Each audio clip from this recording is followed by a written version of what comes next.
Hello, everyone. Good morning, good morning, good morning. My name is Jaquise Moore. I am the host of Learning with Jasmine. And we have an awesome, I told you every single time, we have an awesome discussion. And today we will be talking about reading comprehension. Okay. And we have a special guest. I have known her for a long time. And she's going to introduce herself and then we're just going to get started. Okay. I first want to thank you for giving me this opportunity to talk about my passion. I love reading, teaching reading. And my name is Joan Burrows, and I have been in the educational field for over 40 years. I got my bachelor's in elementary education, and I provided services in a classroom for kindergarteners to about fourth grade over my career. And then I went on and got my master's in reading and became a reading specialist. And I have provided services to kindergarten through seventh grade.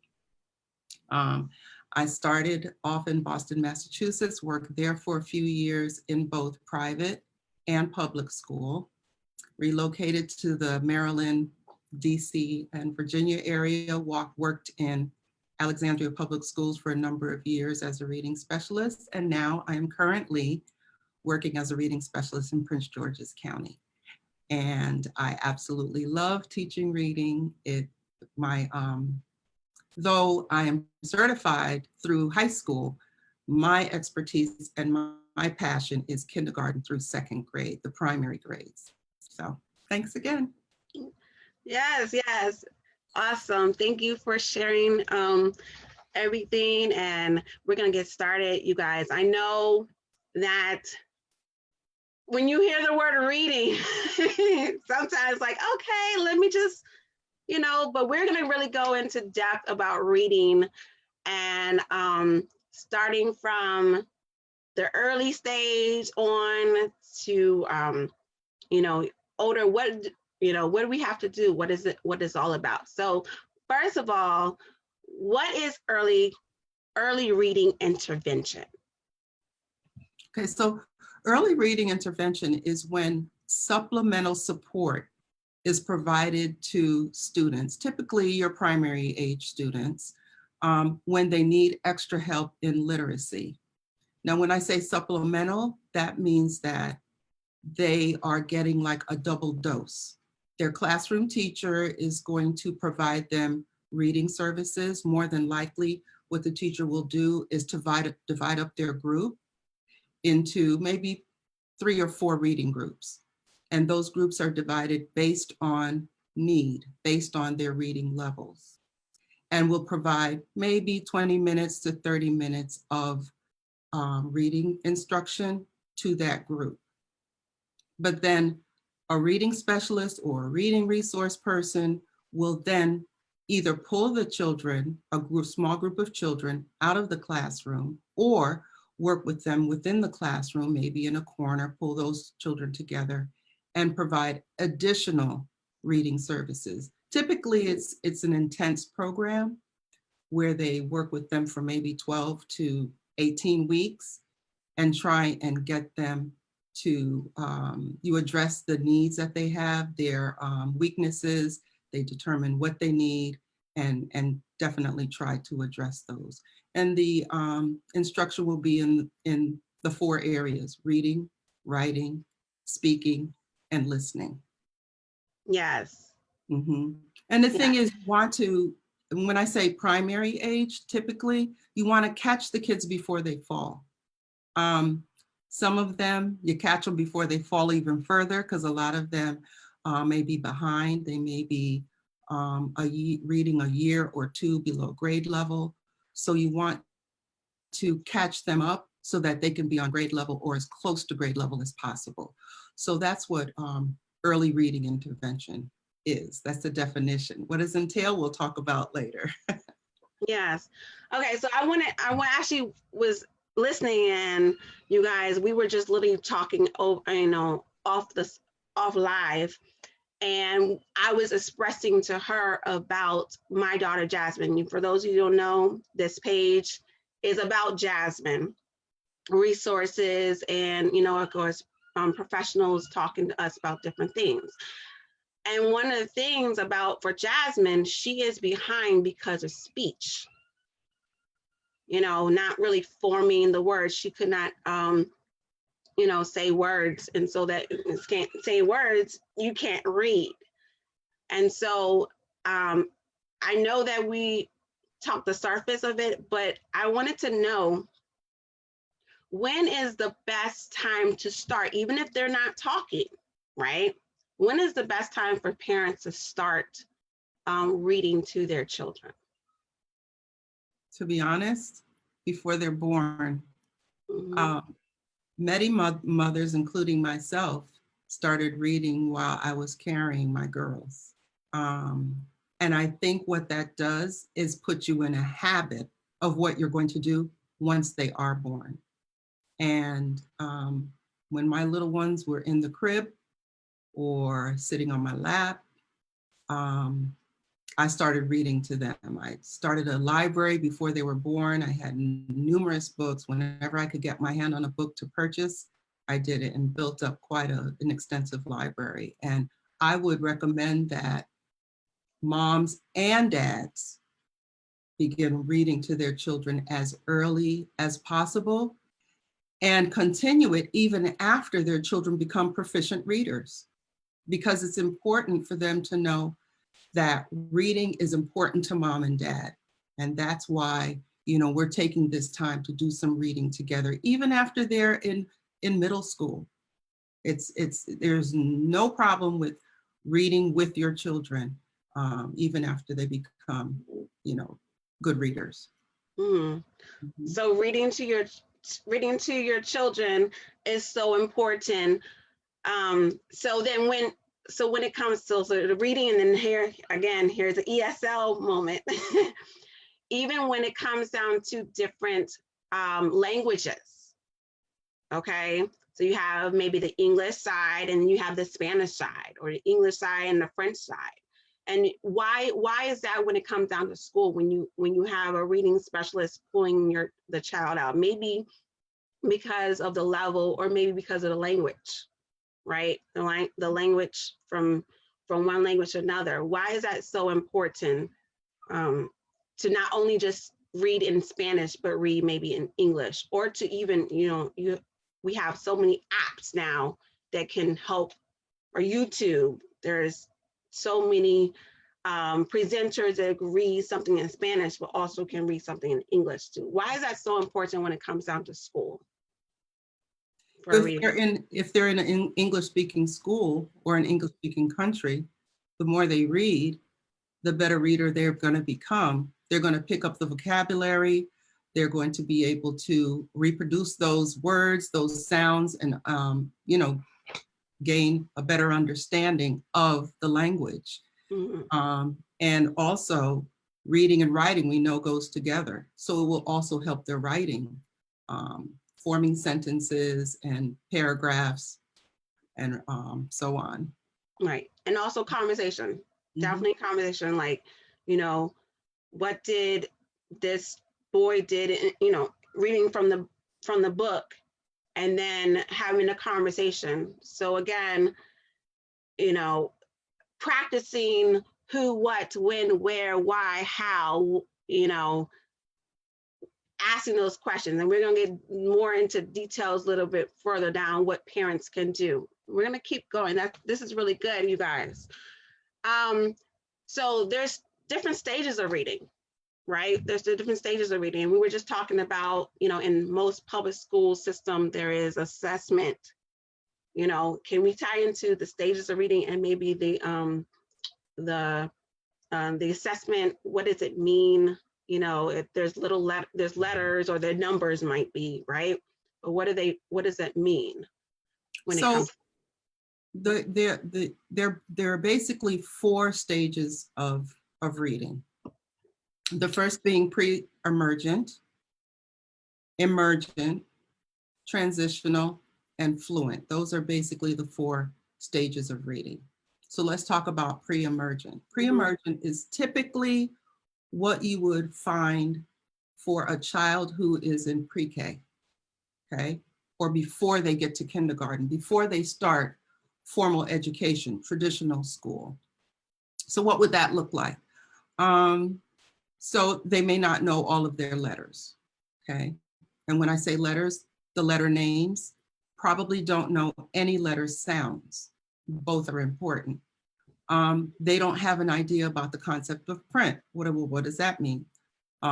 When they look at this symbol, this letter on a page, they don't realize that this letter has meaning, it has a sound. And if I put the letters together, it makes a word. If I put words together, it makes a sentence or a phrase. So that's concept of print. They don't have that. For many pre-emergent children, they don't know the fact that when we start reading, we go from left to right. When we get to the end of the line, we go back to the left, and that's called return sweep. They don't have the book handling skills that they would need. Other book handling skills would be, what is a period? What is the punctuation mark? What does that mean? Why is that there? So you have to do, what you do is a lot of shared reading, where you may have a big book up in front of the classroom or in front of the group. You do your reading, you might point and track as you're reading, showing them this is the direction that we read. We go back here, we turn the page, and we start over on the left side again. And again, same thing with writing. We go from left to right, and we fill up that line, we go back to the left and continue. Some pre-emergent students come in not even knowing how to spell their name, how to write their name, how to even hold a pencil. So those are the things that they should be taught before they begin kindergarten and formal education. So that would be the characteristics of that stage of reading, the pre-emergent level. The second one is emergent, and that's when kids are pretty much ready, they're getting those skills ready to begin reading books and reading instruction. They're going to master, we want them to master all of the letter names and all of the letter sounds in that emergent stage. And when I say all, I mean 56 of them. And yes, there are 26 letters of the alphabet, but we teach them the fancy G and the fancy A.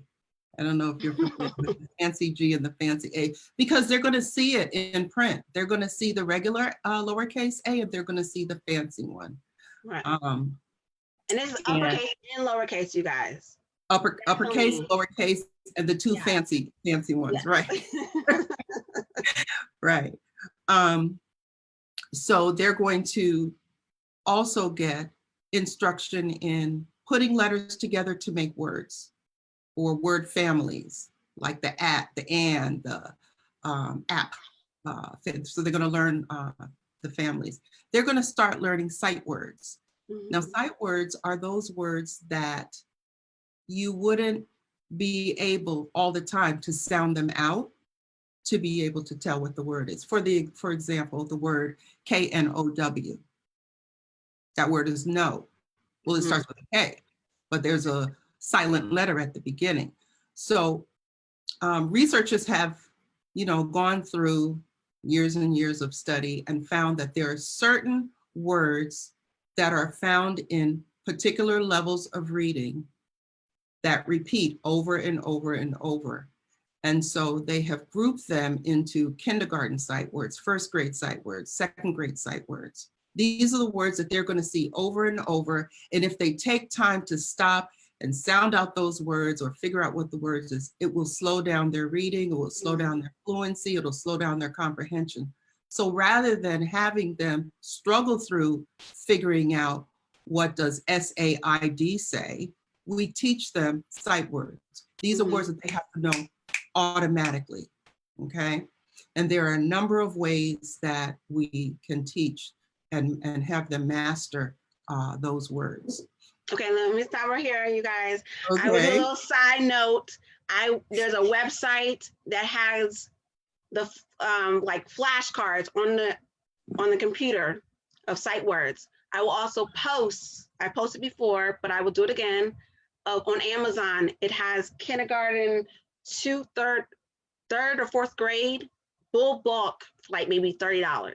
So it's a really, it's over 100 sight words on the cards for each one. So this is what we do with Jasmine. So that I'm just throwing it out there. I will do that right after this video. Okay, go ahead.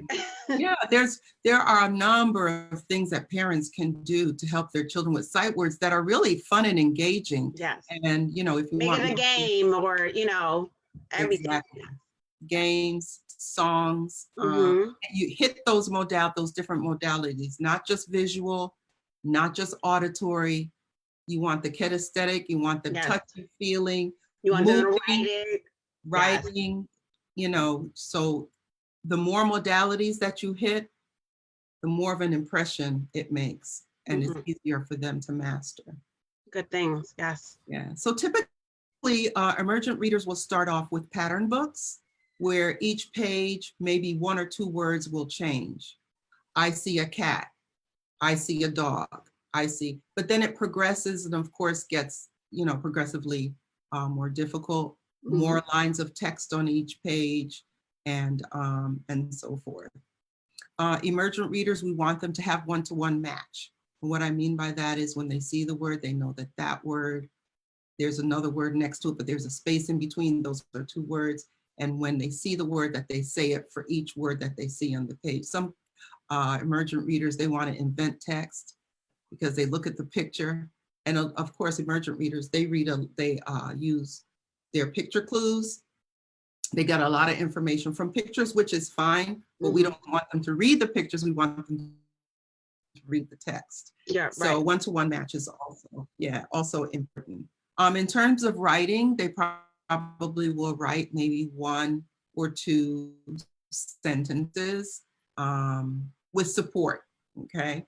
But when they're ready to move on to the transitional level, we want them to be able to write independently, to be able to use punctuation such as periods, question mark, comma, and then we teach them quotation marks, but more than likely they're not going to use that in their writing because emergent readers are usually up to about end of first grade, beginning of second. Okay. So the transitional readers, they are still learning how to decode, still learning how to put words together, but they're doing more multisyllabic words, okay?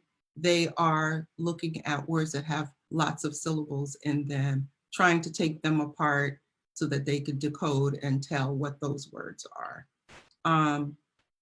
Transitional readers are taught a lot of prefixes and suffixes so that their reading is more, they progress to harder types of text. They're relying less on picture clues, and they're doing, they can retell stories, usually on the literal level, and they need help with inferential understanding of the text. They need assistance with that. Fluent readers are children that are reading about third grade and higher, and you're refining the skills that are taught in second grade. We always say that from kindergarten to second, children are learning to read. You're giving them all those tools, all those skills, all those strategies that they need in order to read. But third grade and above, they're reading to learn, okay? So they're reading a lot of different genre of books. Of course, we don't want them to get to third grade and then start with nonfiction. First, and kindergartners and first graders need to have nonfiction as well, not just the fiction text. I know I'm rambling, but no. This is please give us all information, because the viewers, we don't know who is listening, you guys. If this is really if you know of so-and-so who is about to have a child and, or whatever, about to go to school, this is really, you guys share it. And this information will take us anywhere, even to come down to someone who's in 12th grade, right? This is still a stepping stone. So yes, please give us all the information. It is so needed, especially right now. Libraries are closed, you guys. Yeah. So what are we doing? So understanding that there's so many resources, I will definitely give you all the resources. And when we're finished, please, if any resources that you have, you can share it on the comments below this video. I would really appreciate that. Yes. Okay. Yeah. But give us everything. Okay. So yeah. So those are the four levels, the four stages of reading. It's the pre-emergent, before the child starts school, and those skills. We would like to see children start in kindergarten with a lot of lap time. And lap time is when the child is read to a lot, so that they understand how to use a book, what the book is, how to use the text, get information from the text. So it's pre-emergent, it's emergent, usually kindergarten, to the end of first grade, transitional, and fluent. Those are the four stages of reading. Of course, we want all of our children to be at that fluent stage so that they're getting information from what they read, and they can write on it, they can write on a topic, they can discuss it, and they're taught different comprehension strategies. They're taught to sequence information, the events in a story, or to read two different type of texts to compare and contrast maybe characters or events that happen in the story, or to talk about why did the author even write this story? What was the purpose in writing it? Was it to entertain me? Was it to inform me? Was it to teach me how to do something? Was it to describe something? So all of those skills, we want our children to be able to handle by the time they get to third grade. And we reading specialists, we are here to help them achieve those goals. Okay. All right. Yes, good stuff. All right. So why is it important, everything that we just talked about? So why is it important to have your child, the children read every day? Every day? How long? Is it 20 minutes really a day? Is it more? Is it less? We always hear those, how long of a time frame to read every day. It's, reading is fundamental and all that stuff, but how long? We always hear, right? From teachers. Yeah. So yes, it is important for them to read every day. Is it possible? For some families it is. For others, not so much. But I think if you set that as a goal and the children are able to read 3-4 times a day, I think that's admirable. That's great. And the reason is because the more you read, the better reader you become. Anything you practice over and over, you're going to get better at it. But there's one caveat. We don't want kids to read by themselves and make mistakes and they're not caught, because then they're going to be practicing it wrong. And we certainly don't want that. And so as teachers, we try to have the home work with us as a team, to be on our team. And for the children that I teach, I always send home a reading log. And the books that I send home with them, they have to read to an adult. Now, does it have to be mom? Does it have to be dad? Doesn't have to be. Could be their childcare provider, could be an older sibling that's able to assist them in their reading. And then they have to write down the title of the book that they read and then have that adult sign off on it to say, yes, I did hear them read. If they want to put comments, they can. So we're working together as a team. And it is imperative that children practice, because they're in school for 6.5, 7 hours, and they may have reading for a fraction of that time. Teachers can't do it all.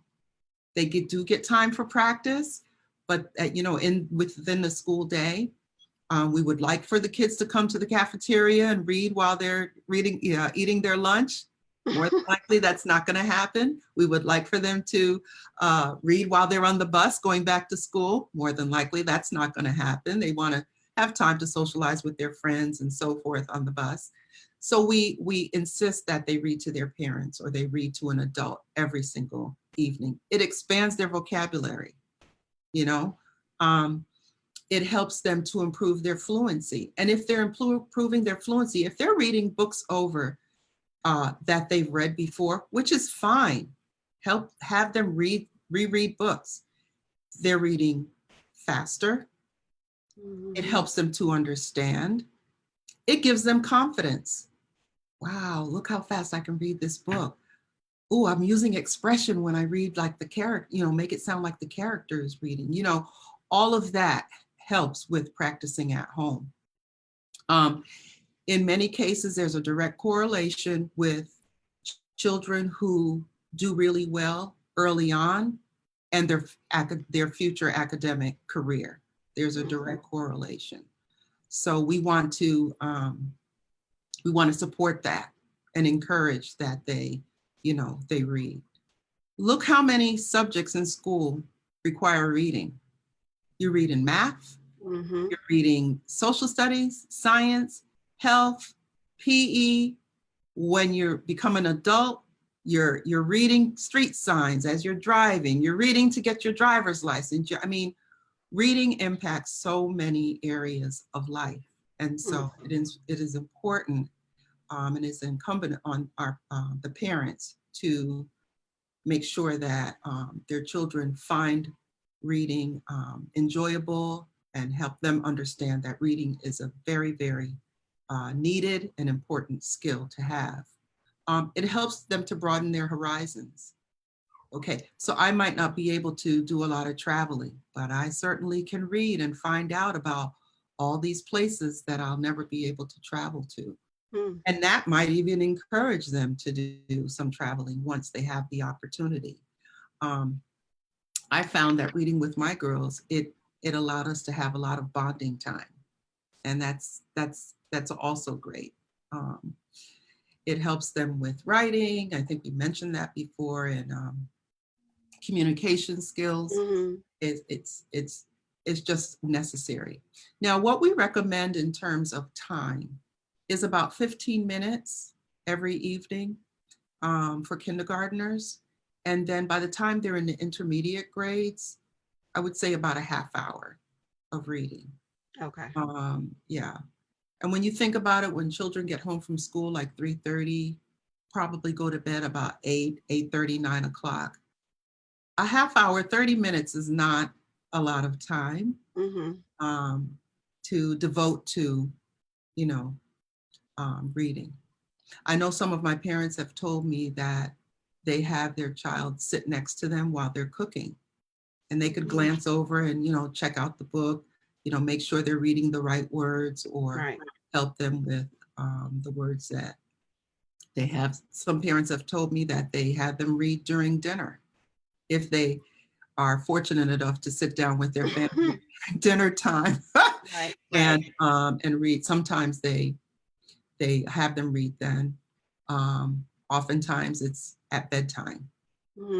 Some mothers have told me, yeah, we don't get to it in the evening, but before they go out the door, I have them read to me in the morning. So, whenever you can find the time, it is a serious benefit to the children.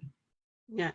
Now, so this is a side question. So is it better to have your child read an actual book in their hand, or is it better to do on the screen? So my preference is having a book, to get accustomed to reading a book, turning those pages and so on, because not all the time will you have access to a device. When you go to the library, Certainly you can read on a screen, you can read on a device or computer or whatever that's available at the library. Mhm. But for the most part, you're going to have an actual book to read.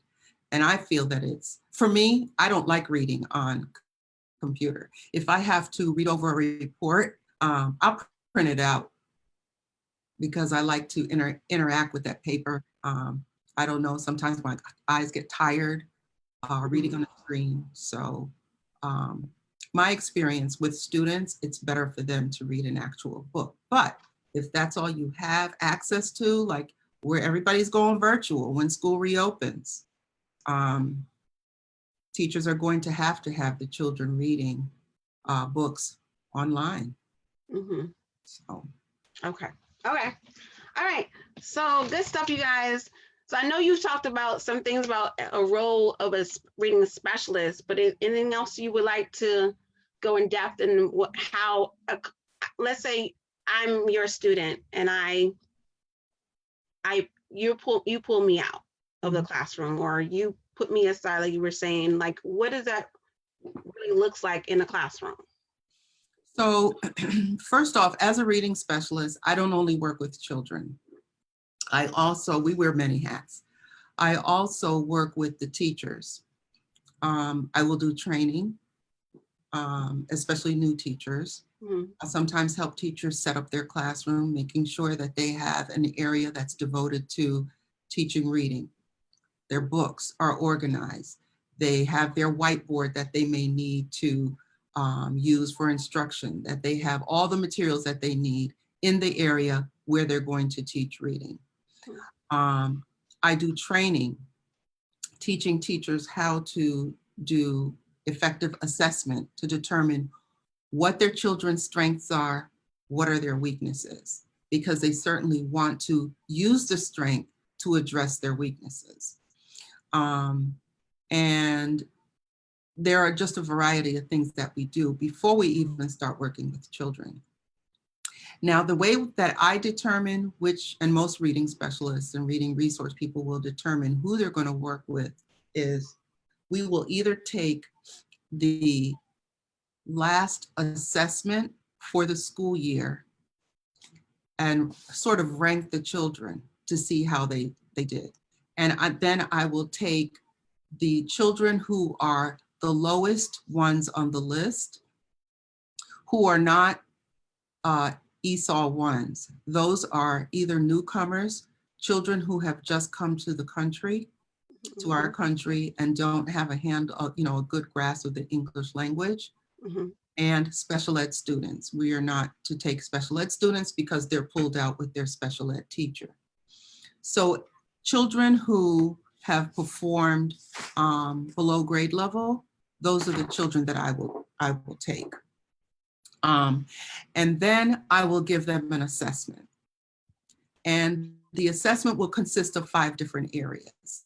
I will determine which letter names they know and which letter sounds they know.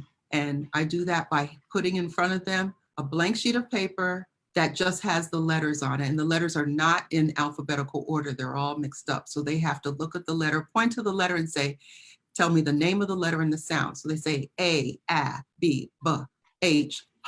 They have to give me those sounds. And I record that information so I know exactly what they know and what I need to teach them. Then I will assess them on their sight words. Okay. If they're a kindergartner, I'm going to give them the kindergarten sight word list and see how many of those they know. So we do the letter sounds and names, the sight words. Then I'm going to do book handling skills. Do they know the front of the book, the back of the book, the spine, how I turn the pages? Do they know left from right, left to right, return sweep? That when we read, we start at the top of the page and we go down, right? Then I'm going to give them an assessment of dictation. I'm going to give them a blank piece of paper and a pencil, and I'm going to tell them, I'm going to read you a story, and I want you to write this story, okay? And when they write, that lets me know what sounds they know and what sounds they're able to write. The story may be, I see a cat. And I will say each word one at a time so that I can see if they can sound out words and record those sounds. Hmm. Then the last test that I will give them is to determine what reading level they're on. I'll give them a book. I'll place the book in front of them, and I'll tell them one sentence about what the book is about, and then I'm going to have them read it to me, and then I'm going to record the errors that they make. And then if they do really well on that, I'm going to take them to a higher level book until I see that it's too difficult for them. And then that determines which level they're on. And then that lets me know all the things I need to teach them when I have the session with them. Now, when we work with children, we work with them in small groups. I take about 4 at a time for about 30 to 35 minutes. And I take them 5 days a week. And during that 30-minute session, we will start with rereading a book that they're familiar with so they can get that practice that we talked about. They can build that confidence. They can build fluency. That's probably like the first 5 minutes of the 30-minute session. Then we're going to work on word work, sounding out words, how to put words to letters together to make words. Okay. Mm-hmm. Then we'll probably go to writing, start with, do some writing, talk about the book that they previously read, and then come up with a sentence, and then they'll write it in their writing journal. And of course, I'll give them assistance. And then the end of the session, I will introduce a new book. I have a book here I can demonstrate. Yes, please. I'm not gonna talk about the stuff behind you. I'm waiting for that. Oh, okay. We could get to that too. So I have a book here. It's called Hot Dogs. And I would tell them, this book is about a little boy and his dad, and they're going to make some hot dogs. Okay. And I might have them do some predicting. Okay. So what do you think is going to happen in this book? What do you think we're going to find out in this book? And then I'll give the children an opportunity to share. This is quick. It doesn't have to be long. And then I'm going to have them do what's called a picture walk. We're going to preview the book. We're going to take a look at the pictures, because we know that information, they get meaning from the pictures. So we're going to look at the pictures. I'm not going to read the words yet. Now, there may be some words that I have already determined while writing up my lesson plans. You know what? When they read this book, they're not going to know this word. So I'm going to introduce that word while we're doing the picture walk. So we're going to talk about, so what's happening? What's dad doing? Oh, he's telling Tommy to be quiet. Why? Oh, mommy is sleeping. Yeah. All right, now what are they doing? And we're going to talk about, the fact that they're looking for do you see the hot dogs? Yep, there they are. Now I see this word matches. I don't know that my students know the word matches. So I'm going to say, do you see what they're doing? Yeah, he's handing him something. Yeah, what do you think that is? I don't know. Oh, I'll tell you, it's matches. Say the word matches. What do you hear at the beginning of the word matches? I hear an M. I want you to look over here and I want you to tell me, can you find the word matches? And then, they'll look for a word that starts with the M sound, and then we'll talk about it, and I'll describe it and tell them what are matches and how it's going to be used. And so we'll continue and go through the picture walk. Then when they're finished, then I'm going to usually teach them a strategy that I want them to use while they are reading. And it might be, today while you're reading, you may come to a word you don't know. So what I want you to do, all your letter sounds. What I want you to do is when you come to that word, I want you to say the first sound. Whatever it is, say the first sound and see if you can figure out what that word is. Say the sounds in the word. Check the picture, because that might help you figure out what that new word is. Anyway, so I will give them a strategy that I want them to use as they're reading through. Now, each child will have their own book, okay? While we're doing the picture walk, and then I'll tell them, all right, I want everybody to turn back to page 2, and you're going to read this book to yourself. You're going to whisper read, and I will demonstrate what whisper read means. It's so that they won't disturb their neighbor because their neighbor is going to be reading the same book. So I'll show them it's going to be, Tom said to Dad, this is for you. So I model it. I show them what I want them to do. And then I tell them, read it 2 times. When you get to the end of the book, go back. If there's still time, go back and read it again so they can get that extra practice. So while they are reading, what I'm doing is I'm listening in each child as they're reading, and I'm taking notes to see, are they applying that strategy that I taught them? Did they remember that word matches? Did they remember that sight word that I taught them before? You know, I'm writing down and taking notes on what they're doing. And then when I call time and, you know, they're finished, then what I will do is I will say, you know what? Johnny, when he was reading, he came to a new word and he found the word right here on this page. And he didn't know this word, but I saw him say, here comes. I heard him, he used that strategy. So I will, you know, I will praise them for the effort that they put forth if they are using the strategies that have been taught either that day or on a previous day. Praise is really important, especially with little ones. They want to make sure that they are doing it right. So then we'll talk about, hey, who can tell me what happened in this story? How did the story, you know, how did it start? And give them opportunities to talk about it and, you know, clear up any misconceptions that they may have or whatever. And then I let the children take those books home, and those are the ones that they are going to read to their parents and write down on the reading log. They bring it back the next day, and the first 5 minutes of the next session, they will be rereading the same book. So they get a lot of practice reading books that are on their level. And so as they do that, we move them higher and higher to different levels. Yes, and so what are the levels? I know we were talking about the letters.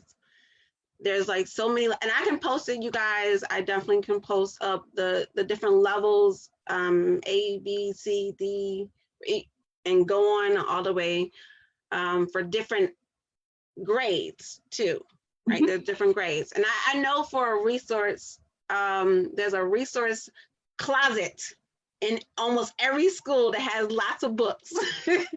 Yes. And those books have, and actually those are the same books like that you will find like at a library. They will be coded by different letters or numbers.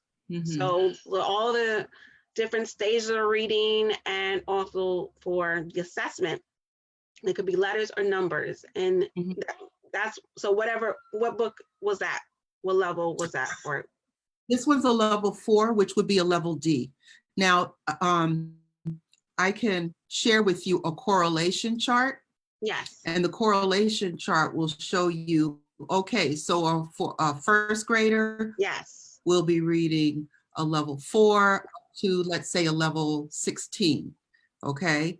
Or it could be a level D up to a level H, okay? So I can share with you a correlation chart. Please. And it'll show you the grade level, it will show you the reading recovery level, it will show you the DRA level, which is Fontes and Pinnell. Yes, So. yes. So after the video, too, you can also post that, right? You can post it, but yeah, we can definitely.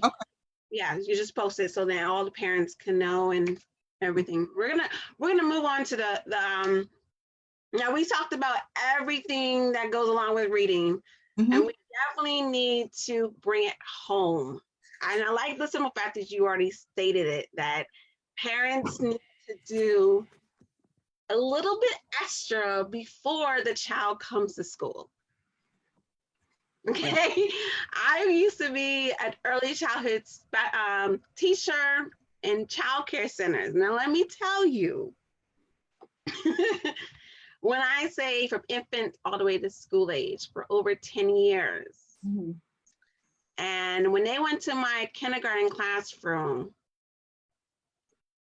It was a must for me and the parent to correlate with each other so that when they moved on to an actual school, they knew their sight words. They knew how to write their numbers. They knew how to write their name, definitely their name. They knew how to read their name.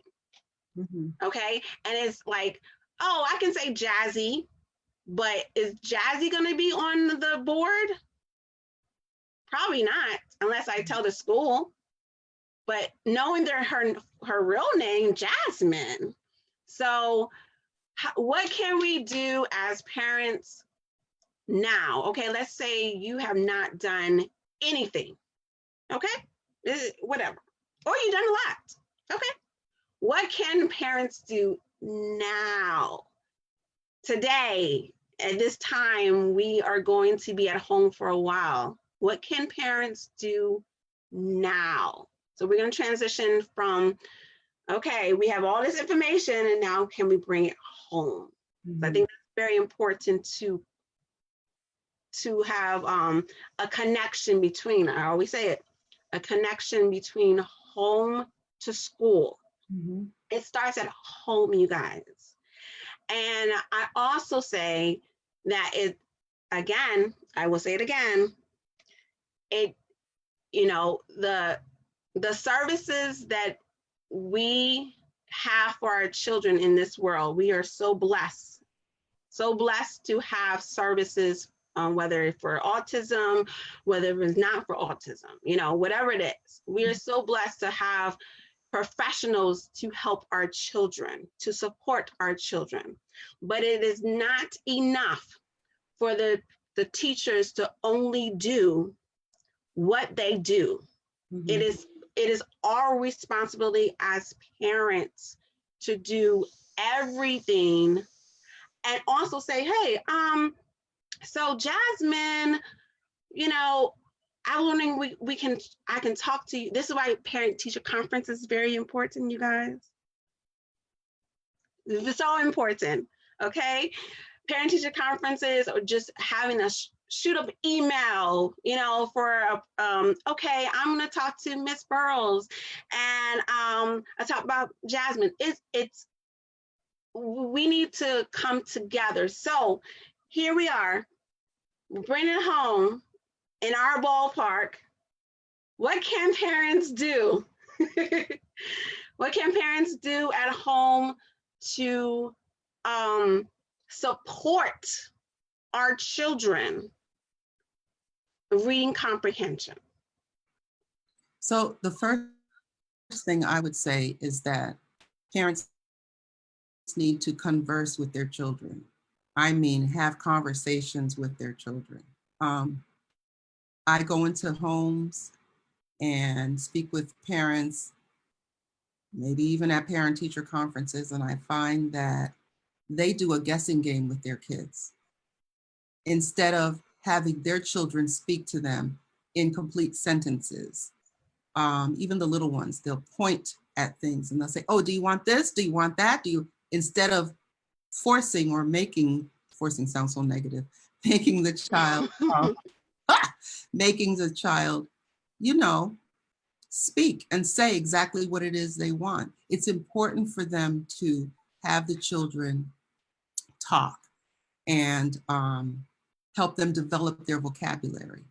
You know, when children are 3 years old, the average child acquires about 1,000 words, which I found astounding. And by the age of 5, they acquire 2,200 words. So they have the opportunity to learn quite a large number of words. And if parents aren't speaking to them, that number is going to start to decline. So if you read a book to your child or have your child read, talk about it. Talk about the word, you know, what happened in the story. How did it start? Have them do a retell. There's one thing that we call a 5-finger retell. We have the children hold up their hands. For the thumb, they have to tell who the characters were in the story. Then they have to tell the setting. Where did it take place? When did it take place? Was it the morning, the evening, you know, Monday, at the end of the week, on the weekends? The next one is the problem. Was there a problem in the story? What was the problem? What was the main character's problem? Then this one tells the events, what happened. And then the last one is the solution. How was the problem solved? And if they can remember the 5-finger retell, which is so simple. I like that. I like that. Which is so simple. After a while, they won't have to hold this hand up. They'll automatically say, you know what? Oh, this is the main character of the story, and he has a problem, and this is the problem. Let's see if the problem, they're going to be focused. They're going to be concentrating while they're reading. Okay, I'm gonna stop you right here for a second. My daughter and you guys, I would say the research I've seen, most individuals who have autism need a visual. Okay, yeah. So flashcards, you can just write who. Yep, flashcards, dollar store, and that way you will know as a parent, and then they're reading and oh, who, and and conversating, that type of thing. So if it's not the hands, this might be good for a kinesthetic learner, right? But definitely for a flashcard. So go ahead. That was a little side note. Another thing with vocabulary is when you speak to your child, use different words. Teach them different words instead of saying back up. Teach them the word reverse. Or instead of telling them, okay, do you want us to go ahead? Teach them the word proceed. Is it time for us to proceed? Increase their vocabulary. Be intentional about increasing their vocabulary. Teach them new words. Think about how beneficial that will be if when they are they're in first grade, how beneficial that will be when they take their SATs. If they have an expanded vocabulary that they are accustomed to using and hearing and understanding. So that's another thing that parents can do now. If you haven't, start now. Be intentional. Before you go to bed at night, think about what word am I going to teach my kids tomorrow? And then encourage your children to use the words. See if you could use that word proceed sometime today. And praise them when they do use that new word. Of course, reading. I can't stress it enough. It's important to have that reading time together, either having the parent read to the child, or the child read to the parent. And then after they read, you can also have them go back into a story. This is something that we're finding with Common Core, that children need to understand. Okay, you read this text, you found out this information. You can't assume that this is what happened. I want you to go back into the story, and I want you to show me which sentence had you come to that conclusion. They have to provide textual support. Mm-hmm. So if you start that early on, your kids, once again, will get accustomed to using it. It's not going to be a big deal when they get to middle school and high school. They'll know that they— And college. They have to provide textual support for what they may use it in their writing, So that's another thing that parents can do. After you read, ask them some questions, and once they answer, say, well, how do you know that this character was feeling upset? What did it say in the story? And don't let them take you to a picture either. They have to provide the text. Another thing is, I know it's easier to find fiction books, but parents need to be intentional, teachers too, intentional about having their children read nonfiction.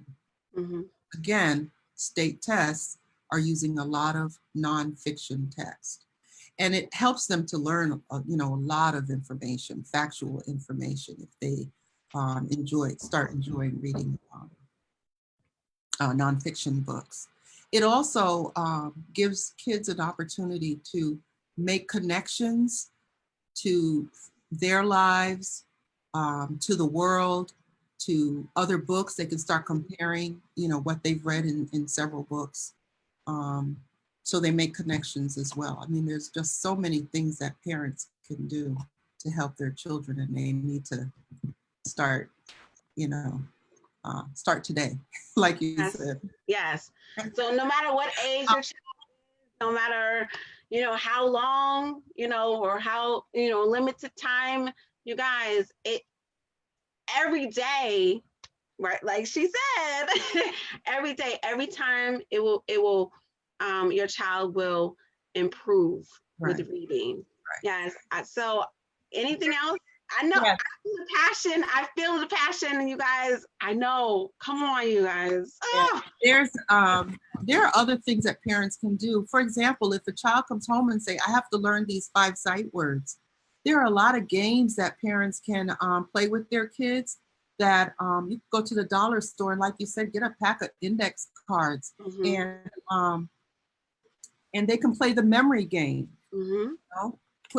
Put the word on 2 cards, maybe have, I don't know, just 8 of them, and then turn them upside down on the table, and then they have to match them. And each time they turn the card over, they have to say that word. And then they pick up another one. Oh, not a match, but they have to say the word here. If they get it right, they pick up the other one, like, no match, put it back. So each time, if they're saying it, they're getting practice with that sight word. Yes. Another game that I like to tell my parents to use is when you have the words on cards, you can put them on Post-it notes. It would probably be better because you can take that Post-it note and put them all around the room, even on the ceiling. And then at nighttime, before they go to bed, give them a flashlight and say, all right, I want you to find the word like, and then they can shine the flashlight on the word like, or read all the words, point to the words with the flashlight and read those words. That gives them practice. And I think if children see their parents are involved in their learning, it makes them more excited to learn. Yes, that's very, very important. I wanted to really go into what you were just saying about the flashcards. Now let's go into maybe a high schooler that has a word and a definition, right? So it could be one flashcard could be the word, and then you write, or have them write the definition, and then you can play and match things like that. So what we're saying is go based upon your child's age. Age appropriate is very important. The level, the skills, the strengths, the weaknesses, and just make sure that we're basically, I would say, promoting or advocating for your child. Right. And this is what it's all about. And we want to thank you. Thank you so much. I'm super, oh my goodness.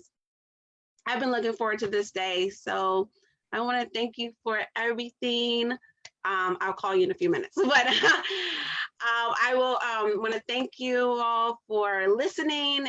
Please share it. Please take heed of what we were just talking about. And we know that we're all going to be okay. We know as long as we're involved in our child's academic, we will be okay. Child who has autism, child who may have dyslexia. I have dyslexia. Okay, so it's gonna be okay. All right. So as long as we are advocating for one another, thank you so much for your information. And again, next month we will actually continue on. I will do a video about social and emotional. We have 3 speakers next month. So until then, you guys have an awesome day and the rest of the week. Bye-bye. Right.